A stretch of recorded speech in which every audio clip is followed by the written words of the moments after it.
चलो बुड्ढे पैसे निकाल। देता हूँ मैम साहब। 1 मिनट पापा, आप मुझे बता सकते हैं किस बात के पैसे मांग रही है आप मेरे पापा से? यहाँ पे अपना ये टपरी ठेला लगाने के पैसे। तो ये जगह क्या आपके बाप की है जो मेरे पापा आपको पैसे दें? पहले तो ना लड़की तो तमीज से बात कर, समझ में आया? और जब तक हम यहाँ पे है ना तब तक तेरा बाप यहाँ दुकान लगा रहा है। जिस दिन हमसे जुबान चलाई या पैसे देने बंद करे तोड़ ताड़ के दुकान अंदर करवा देंगे, समझ में आया? अरे दिए बेटा, तू इनसे बहस मत कर। अरे बेटा तू नहीं जानती ये लोग कौन है। अरे अंकल जी, आपकी बेटी बिल्कुल सही कह रही है। हमें भी तो पता लगे ये लोग हैं कौन जो ऐसे पैसे मांगने आ रहे हैं। अरे आपके हक के पैसे हैं, कमा रहे हो आप, इन लोगों को ऐसे थोड़ी पैसे दे देंगे। ये लोग कोई एमसीडी से थोड़ी हैं। एमसीडी से हो तुम लोग? एमसीडी से ही है हम। और ये बुड्ढा अगर पैसे नहीं देगा ना तो इसकी दुकान सामान समेत भरवा दूंगी ट्रक के अंदर और उठा के ले जाएंगे। फिर देखूंगी कैसे गुजारा चलाएगा ये अपना। अंकल, आपने एमसीडी से लाइसेंस लिया हुआ है? आप पैसे देते हो एमसीडी वालों को? हाँ देता हूँ। फिर तो आपका मतलब ही नहीं बनता इन लोगों को पैसे देने का। अरे जाइए यहाँ से, निकले, कोई पैसा नहीं मिलेगा आप लोगों को। अबे ओए तू है कौन बे? हैं? प्रधानमंत्री है कहीं का जो बीच में बोल रहा है? हमें हमारा काम करने थे, समझ में आया? और वैसे भी इस बुड्ढे से पूछ ले कि इसका लाइसेंस कैसे बना है। अरे ऊपर तक रिश्वत खिलाई है तब बना है, यूं ही पैसे लेने नहीं आते इससे हम। गिड़गिड़ाता रहता था बुड्ढा, उम्र हो गई है, काम नहीं कर पाता। तब जाके रेड ही लगवाई हमने। आराम से यहाँ खड़ा होके मेरे बदौलत काम तो कर रहा है, ना मजदूरी कर रहा होता 80 साल की उम्र में। मेरी दुकान है पास में ही सब्जी की, चाय पीने का मन था तो आ गया अंकल की दुकान पे चाय पीने के लिए।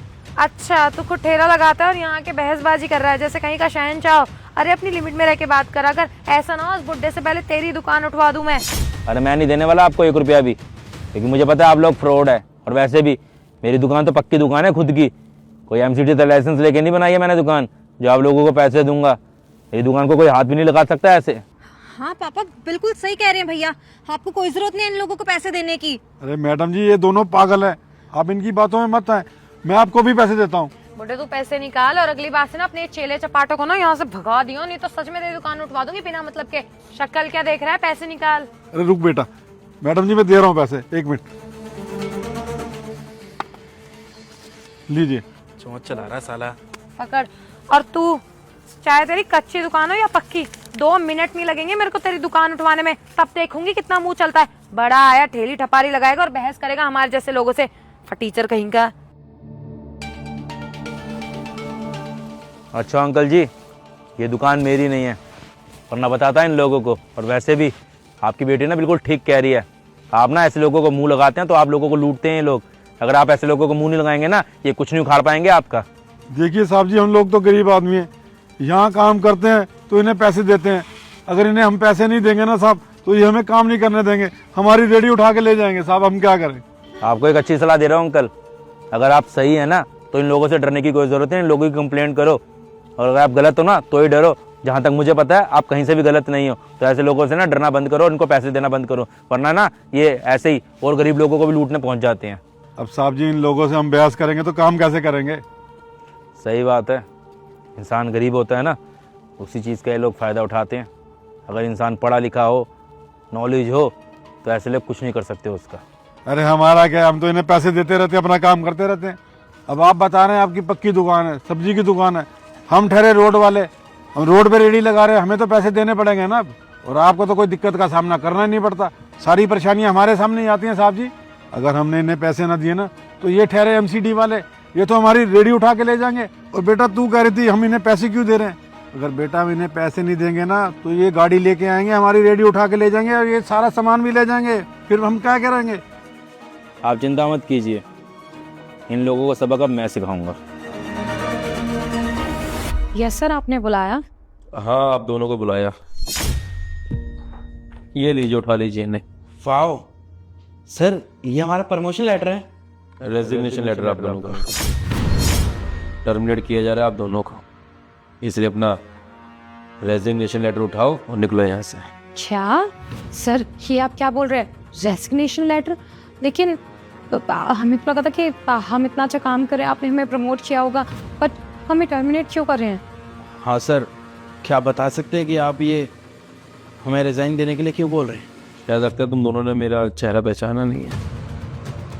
सर आपको तो हम अच्छी तरह से पहचानते हैं ना, आप हमारे यहाँ के एसडीएम हैं। चलो, तुम्हें इतना तो याद है कि मैं यहाँ का डीएम हूँ, लेकिन याद करो 2 दिन पहले तुम एक चाय की दुकान पे गए थे, एक बुजुर्ग अंकल और उनकी बेटी के पास में रिश्वत मांगने के लिए। याद आ रहा है या फिर दोबारा याद दिलवाऊं? वहां पे एक इंसान बैठा हुआ चाय पी रहा था मुंह ढक के, कोई इंसान नहीं था। अब तुम दोनों को ना टर्मिनेट इसलिए किया जा रहा है क्योंकि तुम दोनों रिश्वत लेते हुए पकड़े गए हो। एक सरकारी नौकरी करते हुए किसी से तुम लोग घूस नहीं ले सकते हो, नहीं तो तुम्हें पता ही होगा सरकारी रूल, ऐसे लोगों को जॉब से निकाल दिया जाता है, उनके कोई भी फंड को रिलीज नहीं किया जाता। तो तुमने एक गुनाह किया, कोई गलती नहीं की, जिस चीज़ की सज़ा में तुम्हें टर्मिनेट किया जाता है। इसलिए अपना रेजिग्नेशन लेटर उठाओ और निकलो यहाँ से। सर प्लीज़ हमें माफ़ कर दीजिए, हमसे बहुत बड़ी गलती हो गई। हमें पता है कि हमें ये सब नहीं करना चाहिए था, लेकिन सर ये नौकरी बड़ी मुश्किल से मिली है हमें।